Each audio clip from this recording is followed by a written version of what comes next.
कि हम बात करना चाहेंगे उस सीमा हैदर को लेकर के, जो कि जैसे कि इसमें वो बार बार डिमांड कर रही है नागरिकता को लेकर के कि भारतीय नागरिकता उसको दे दी जाए। तो सर इस पर आपकी तरफ से क्या प्रतिक्रिया, भारतीय संविधान में किस प्रकार के इसके प्रावधान हैं? देखिए, आप लोगों ने देखा होगा एनआरसी और सीए का भी जो प्रकरण चल रहा था वह इसी प्रकार का प्रकरण था नागरिकता के संदर्भ में, जिस पर भारत सरकार ने जो भी लोग भारत की नागरिकता चाहते हैं, यदि धार्मिक उत्पीड़न के आधार पर वो भारत की नागरिकता चाहते हैं और वो जो गैर मुस्लिम हैं, यदि उनका धर्म के साथ यदि कोई उनके धर्म को लेकर के कोई अगर उनका उत्पीड़न हो रहा है तो वे भारत की नागरिकता के लिए अप्लाई करेंगे। वे सिख, बौद्ध, जैन, हिंदू होंगे और अगर उनका धार्मिक आधार पर उत्पीड़न हो रहा होगा तो वे भारत में नागरिकता के लिए एनआरसी या सीए के तहत अप्लाई कर सकते हैं। उसमें जो प्रावधान है वह कम से कम उनको 5 वर्ष भारत में रहना होगा और उसके बाद जो भी उसकी लीगल रूल्स हैं उसको फॉलो करना होगा, तब उनको जो है भारत की नागरिकता दी जा सकती है। देखिए, यह जो विषय है वह हम लोगों के दृष्टिकोण से तो अचंभित करने वाला है।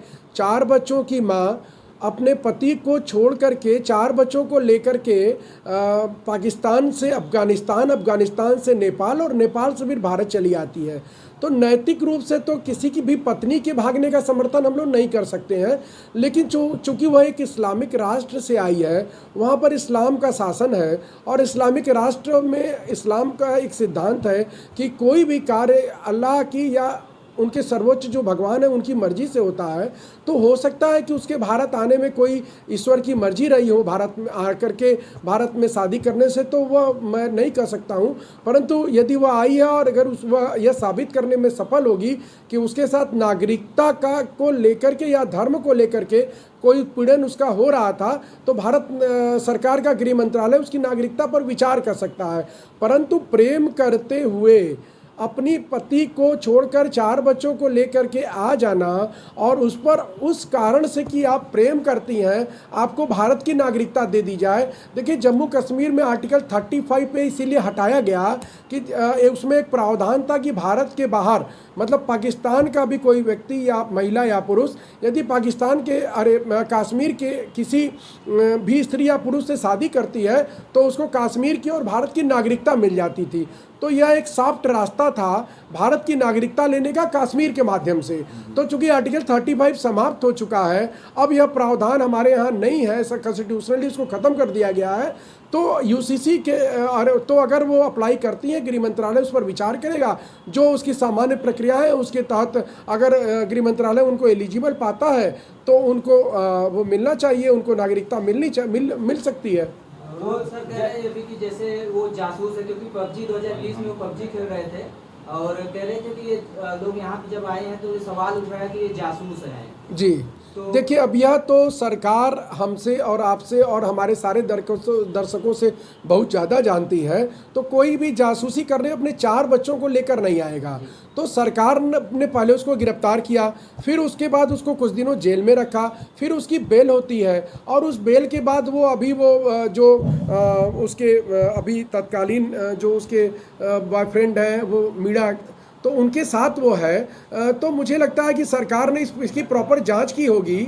सरकार का जो सिस्टम है, सरकार ने उससे जांच करके पूछा होगा कि नेपाल और अफ़गानिस्तान के रास्ते से भारत कैसे वो आई है और उसके किन किन लोगों से कॉन्टैक्ट्स हैं, उसके मोबाइल डिटेल्स वगैरह वो सारी चीज़ें पाई होगी। तो और ये जो उसका जो बॉयफ्रेंड है वो चूँकि वो सचिन सामान्य व्यक्ति है, कोई सेना से जुड़ा हुआ या कोई भारत के डिफेंस एकेडमी इंडस्ट्री से जुड़ा हुआ व्यक्ति तो है नहीं। वो सामान्य गांव का रहने वाला एक सामान्य व्यक्ति है। तो अगर उसको अगर वो करना ही रहता कोई अगर जैसे उसको क्या कहते हैं फिशिंग, अगर उसको फिशिंग करनी होती तो सेना के किसी व्यक्ति के साथ भी वो कर सकती थी। तो मुझे नहीं लगता कि वो जासूस है। भारत सरकार इस मामले में बहुत जागरूक है, बहुत सजग है।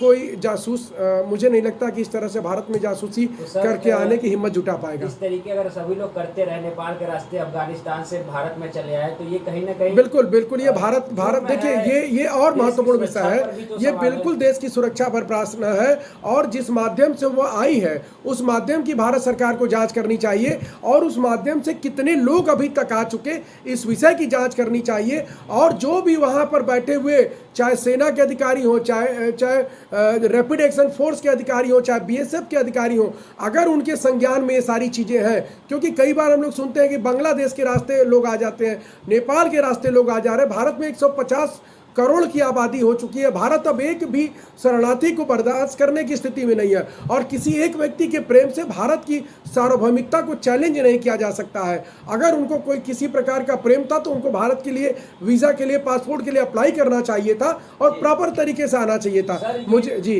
ये तो एक घटना है कि वो नागरिकता मांग रही है, ऐसे करोड़ों लोग आके ऐसी नागरिकता मांगने लगे, तो इस पर आपका क्या कहना है? देखिए, मैंने वही बताया, एनआरसी और सीए इसी प्रावधान के लिए बनाया गया था कि यदि धर्म के आधार पर उनके साथ कोई विभेद किया जाता है, वो सिख हो, जैन हो, बौद्ध हो, हिंदू हो, अगर उनके साथ मुस्लिम राष्ट्र, बेसिकली जो भारत से अलग हुए, जो एशिया महाद्वीप के बांग्लादेश और पाकिस्तान है, यदि उनका कोई व्यक्ति जिसका धार्मिक आधार पर उत्पीड़न हो रहा है तो उसको भारत की नागरिकता दी जा सकती है। ऐसा प्रावधान बनाया गया है हमारे यहाँ।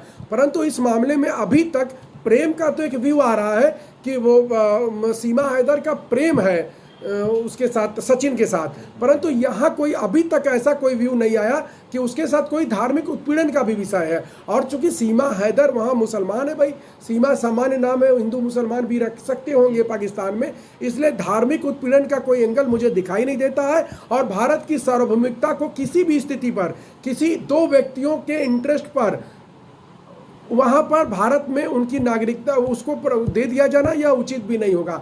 तो मुझे लगता है कि इस मामले की प्रॉपर जांच होनी चाहिए, और इसमें जिन लोगों के भी सहयोग से वह भारत आई है, पहले उनके खिलाफ प्रॉपर गृह मंत्रालय को कार्रवाई करनी चाहिए और इनको प्रॉपर तरीके से, चूँकि ये अभी भारत की नागरिक नहीं है, भारत में घुसपैठिया है, तो और कोई भी भारत में इस तरह से प्रेम करके घुस ना आ पाए। जैसे पाकिस्तान के लोग कश्मीर के बच्चियों से शादी कर लेते थे तो वह कश्मीर के नागरिक हो जाते थे, फिर वो भारत के नागरिक हो गए। तो ये जो साइड कॉर्नर, जो कॉर्नर से नागरिकता लेने वाली प्रक्रिया है, वह बंद होनी चाहिए। चूँकि वो सऊदी अरब में है, मुझे लगता है सऊदी अरब की सरकार यदि भारत सरकार से कोई रिक्वेस्ट करती है तो भारत सरकार को ऑफिशियली उसको रिटर्न करना चाहिए, क्योंकि ये तरीका ठीक नहीं है। हम लोग इसका समर्थन नहीं करते। क्या होने वाला है, मतलब सीमा हैदर? मुझे ये लगता है कि सीमा हैदर को पाकिस्तान वापस भेज दिया जाना चाहिए, और भेज भी दिया जाएगा, क्योंकि इस तरह से जिस प्रक्रिया को डेवलप किया जाएगा वह प्रक्रिया ठीक नहीं होगी, इससे संदेश गलत जाएगा। फिर सारे लोग कहेंगे भैया हमको भारत के किसी लड़के से प्रेम है, हम आएंगे, हमको नागरिकता दीजिए। तो नागरिकता देने के लिए जी सर, जीना भी यहीं, मरना भी वहीं सर। वो मर जाए, देखिए बिल्कुल उसकी हत्या हो जाती है तो मुझे कम से कम कोई अफसोस नहीं होगा। वैसे किसी की भी हत्या का मैं समर्थन नहीं करता हूं, क्योंकि अपने पति को 4 बच्चों को लेकर के छोड़कर 4 बच्चों को लेकर के प्रेम के वशीभूत होकर, अंधा होकर के वो अपने पति को छोड़ करके भारत आ गई है, तो ये नैतिकता के स्तर पर हम लोग स्वीकार नहीं कर सकते। पाकिस्तान के हालत बहुत खराब है, तो ऐसे ही सभी लोग प्रेम करके सारे सुनिए, सुनिए, पाकिस्तान की आबादी 25 करोड़ है। पाकिस्तान को भारत का 30% एरिया दे दिया गया था, और जबकि 10% आबादी पाकिस्तान को दी गई थी बंटवारे में। तो क्या आप चाहते हैं पूरा पाकिस्तान खराब हो जाए, पूरा पाकिस्तान खाली हो जाए? पाकिस्तान अगर खराब है आर्थिक स्थिति तो वो पाकिस्तान के लोगों की वजह से है। पाकिस्तान के लोगों का कहना है कि हमको जब अल्लाह दे रहे हैं तो हम काम करने क्यों जाएं? हमारे यहाँ का मुसलमान काम करता है, हमारे भारत देश के जो मुसलमान हैं वो काम करते हैं, और वो उनको सरकार से चाहिए, तो अगर उनकी स्थिति खराब है तो उसके लिए वो जिम्मेदार है। हम भारत के लोग नहीं जिम्मेदार। हम भारत के 150 करोड़ लोग किसी भी एक व्यक्ति को बर्दाश्त करने की स्थिति में भारत में नहीं है।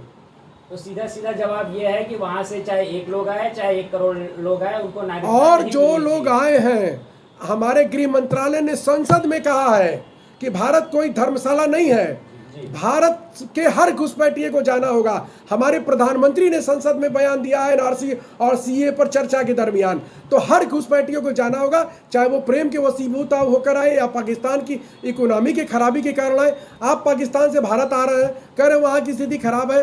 अब वहाँ की स्थिति खराब है तो आप भारत में आ जाइए। हम लोगों ने कितने मुश्किल से इस भारत को बनाया है, हमारे पुरखों ने कितना बलिदान देकर इस भारत को बनाया है। भैया आपको दे दिया गया, अब आप अपने देश में जिए या मरिए, हमसे लेना देना नहीं है।